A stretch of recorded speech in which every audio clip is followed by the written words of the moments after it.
একটি ঠিকানা, একাধিক প্রশ্ন, একটি ফেসবুক পোস্ট। পরিষ্কার হয়ে যাচ্ছে আতঙ্কে কাঁপছেন পলাতক স্বৈরাচার শেখ হাসিনার পুত্র জয়। তিনি শেখ মুজিবুর রহমানকেও একরকম অস্বীকার করতে চাইছেন। আতঙ্কে আছেন এই বুঝি তার মসনদটি যায়। জয় কি তবে আমেরিকা ছাড়া হওয়ার ভয় পাচ্ছেন? বাংলাদেশি পাসপোর্ট ছেড়েও জয় শঙ্কামুক্ত হতে পারছেন না। হাসিনা আমলের তথ্য প্রযুক্তি উপদেষ্টা এবং মুজিব দৌহিত্র পরিচয়কে ঢাল করে যিনি যুক্তরাষ্ট্রে বসবাস করেন, সম্প্রতি তিনি নিজের ভেরিফাইড ফেসবুক পেজে একটি পোস্টে দাবি করেছেন, আমার ঠিকানা প্রকাশের উদ্দেশ্য আমাকে নিরাপত্তাহীন অবস্থায় ফেলা। সঙ্গে যোগ করেন, আমি নিজেকে রক্ষা করতে সম্পূর্ণ প্রস্তুত, আর আমার বাড়ি ৩২ নম্বর নয়।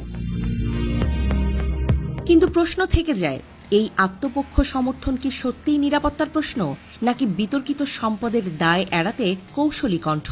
বৃহস্পতিবারের পোস্টে জয় অভিযোগ করেন, এই সরকার দুর্নীতি দমন কমিশনকে ব্যবহার করে আমার বিরুদ্ধে মিথ্যা অভিযোগ তুলেছে।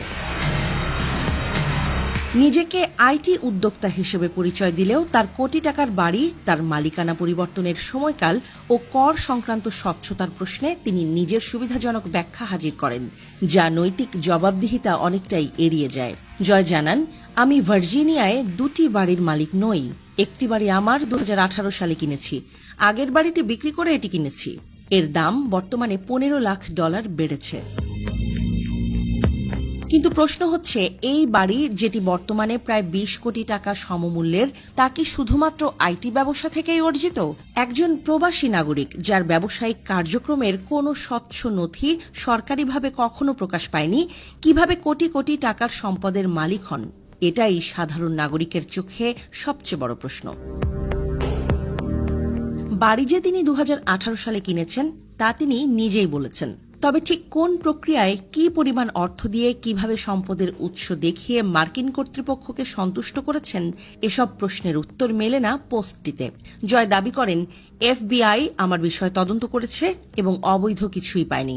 কিন্তু সাধারণত যুক্তরাষ্ট্রে কোনো ব্যক্তির বিরুদ্ধে FBI তদন্ত করে এবং তাকে অব্যাহতি দেয় এমন বিষয় জনসম্মুখে আনলে তার স্বচ্ছ রিপোর্ট প্রকাশ হয়। জয় সেটি করেননি।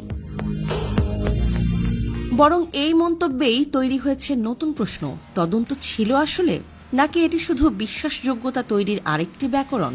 সবচেয়ে বিতর্কিত অংশ সম্ভবত জয়ের চ্যালেঞ্জ ছুঁড়ে দেয়া বক্তব্য, দুদক যদি আমার সম্পত্তি বাজেয়াপ্ত করতে চায় তাদের আমন্ত্রণ জানাই, আমার আইনজীবীরা যুক্তরাষ্ট্রে মামলা করতে তৈরি হয়ে আছে।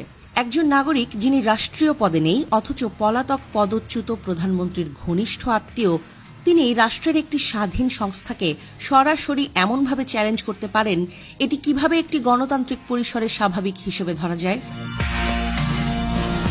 পোস্টে জয় বারবার নিজের নিরাপত্তাহীনতার কথা বলেছেন, কিন্তু তার বক্তব্যে এমন কোনো সহানুভূতির ভাষা ছিল না যা অন্য সাধারণ নাগরিকদের নিরাপত্তার কথা ভাবে।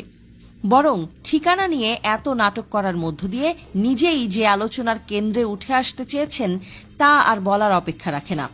সেই সাথে এটাও পরিষ্কার, নিজের কৃতকর্ম নিয়ে শঙ্কিত জয় ফোঁস করে দায় এড়াতে চান, যেমনটা করেছিলেন তার খালাতো বোন টিউলিপ সিদ্দিকও, যদিও তিনি শেষ পর্যন্ত ব্রিটিশ মন্ত্রিত্ব ছাড়তে বাধ্য হয়েছিলেন।